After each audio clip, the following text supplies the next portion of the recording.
Olá, sejam muito bem-vindas e bem-vindos ao canal da Medicina das Palavras. Eu sou Vanessa Rocha e hoje eu vou trazer um tema que é a autobiografia, para a gente olhar para a autobiografia como possibilidade de cura para a expressão da nossa verdade, para nos ajudar a fazermos as pazes com a vida, para que a gente se expresse plenamente. Mas antes de começar o assunto, eu te convido a conhecer as redes sociais da Medicina das Palavras, no Instagram e no Facebook, os links estão aqui embaixo. A se inscrever aqui no canal, ativar o famoso sininho para receber as notificações. Aqui a gente traz algumas reflexões e temas que são caros à Medicina das Palavras, que é um programa de ações e de intervenções que tem como missão ajudar as pessoas a se expressarem, se relacionarem com mais verdade, com mais autenticidade. E onde entra a autobiografia em tudo isso? Vamos lá. A proposta de autobiografia como cura não é uma novidade. Nós, seres humanos, somos grandes contadores de história e durante milênios as histórias funcionaram como bálsamos, como nos diz a escritora e psicanalista junguiana Clarissa Pinkola Estés, muito famosa pelo livro Mulheres que Correm com os Lobos. As histórias são verdadeiras medicinas. Quando a gente ouve uma história, a gente processa em níveis inconscientes muito do que estamos vivendo, a gente consegue chegar a soluções. Os contos, as lendas, os mitos nos ajudam a chegar a soluções para as nossas vidas sem que a gente perceba, apenas ouvindo uma história. No caso de uma história pessoal, isso também acontece, porque nós funcionamos como espelhos. Nós somos seres extremamente relacionais, né? Nosso habitat é a relação. E por isso, quando uma pessoa conta a sua história, ela é capaz de inspirar várias outras. Ela é capaz de despertar situações nas outras pessoas que às vezes aquela pessoa não está enxergando. Mas além disso, quando a gente conta a nossa história para a gente, nós nos apropriamos da própria vida nas nossas mãos.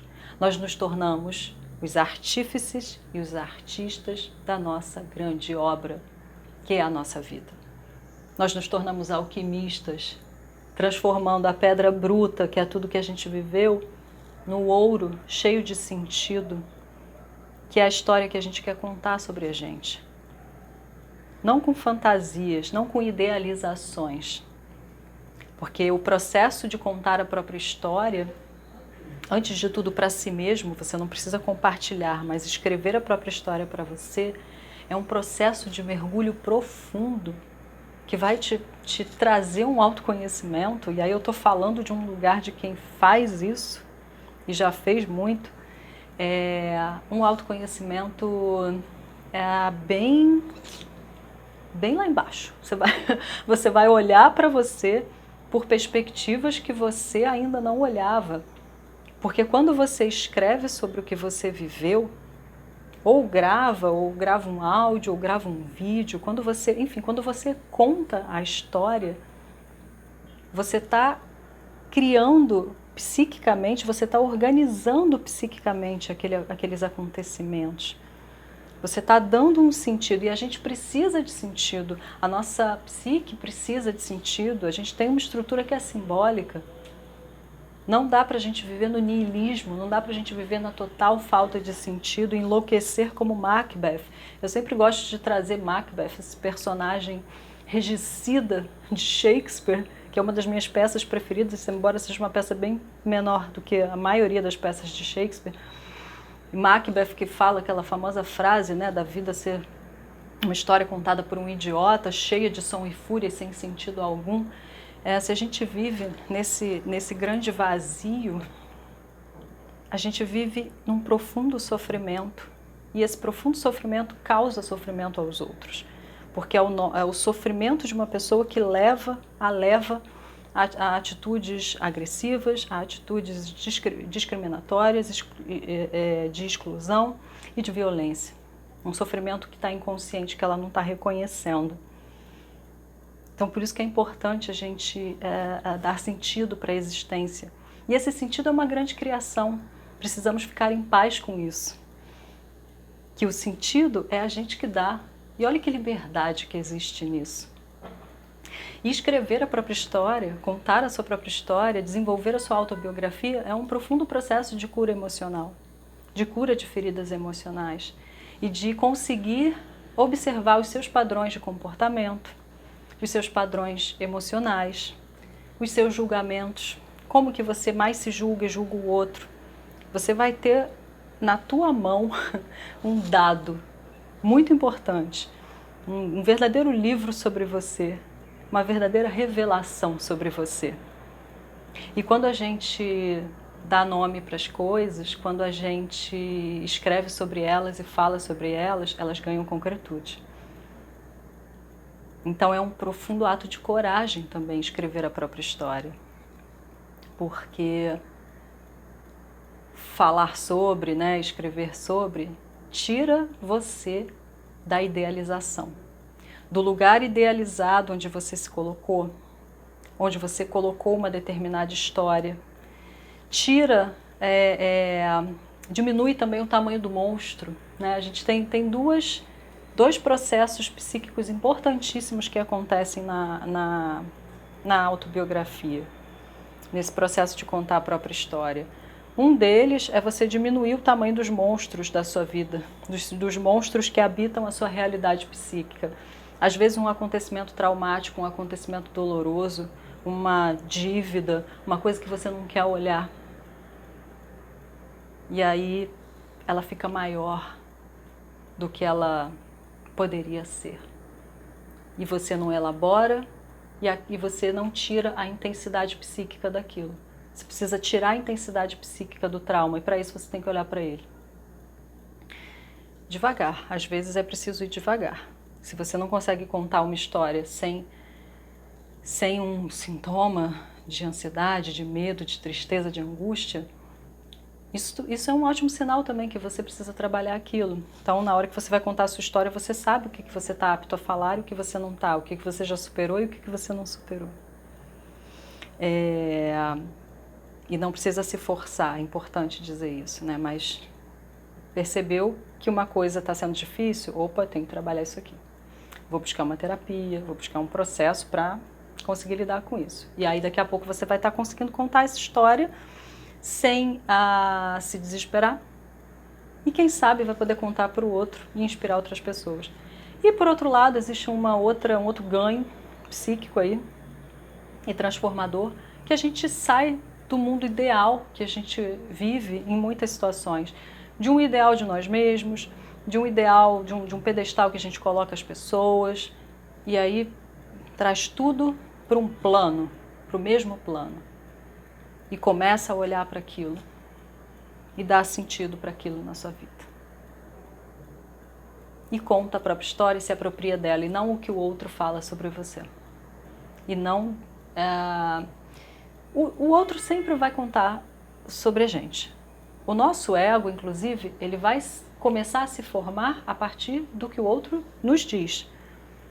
Desde quando a gente é criança, que a gente escuta: nossa, essa criança é muito preguiçosa, essa criança é muito estabanada, essa criança é muito inteligente, essa criança é muito feia, essa criança é muito bonita.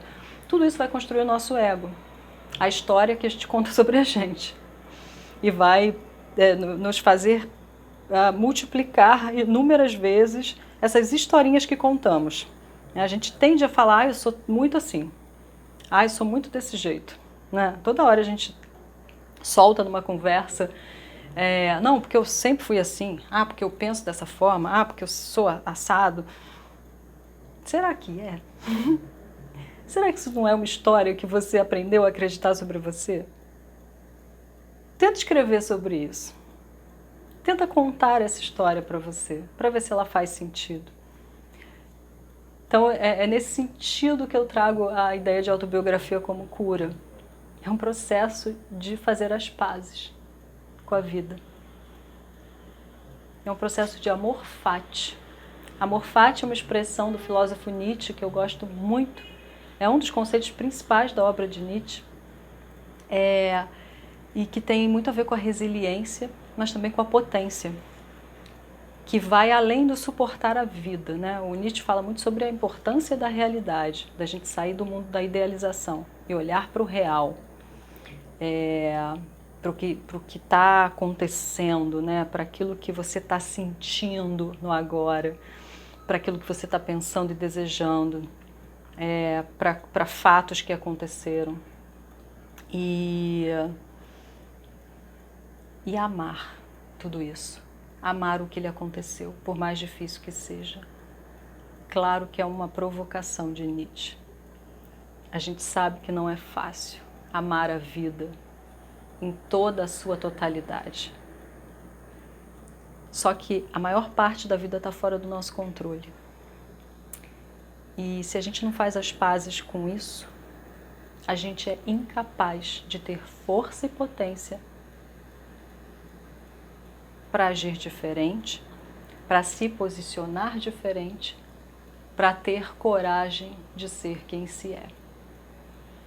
Fica aqui também como provocação para vocês, como possibilidade de reflexão e como possibilidade de ação. Escrever a própria história, começar a contá-la e fazer as pazes com o teu passado, compreender você no presente e abrir portas para um futuro com mais sentido, com mais potência, com essa fagulha de vida que a gente não pode deixar morrer dentro da gente. Parece que tudo ao nosso redor está sempre querendo nos minar, né? Puxando a gente para trás. E dependendo da história que a gente tem, de traumas que tenhamos, é ainda mais difícil, para algumas pessoas é ainda mais difícil para as outras manter acesa essa fagulha. Mas se você tem o que comer, se você tem uma condição mínima de vida, você tem a chance de se apropriar da própria vida, começando a contar a sua história, ao invés de deixar que o outro conte por você. E aí o mundo contemporâneo é um grande exemplo disso. A gente está vendo aí a quantidade de vozes novas, felizmente, falando na internet e indo além da internet. Que se de um lado a internet revela o pior do ser humano, amplia, não revela, amplifica o pior do ser humano, tudo aquilo que já existia se torna maior, porque está mais visível. E porque também as pessoas se sentem muito protegidas atrás de uma tela, nos seus teclados, sem o olho no olho. Mas, por outro lado, a internet nos proporcionou essa ampliação das vozes, essa diversificação que a gente precisa ter para que um dia todos nos reconheçamos como um só. Parece utopia, mas a gente vai chegar lá. Fico por aqui hoje. Continuem acompanhando o canal e as nossas redes sociais. Até a próxima. Grata pela sua atenção.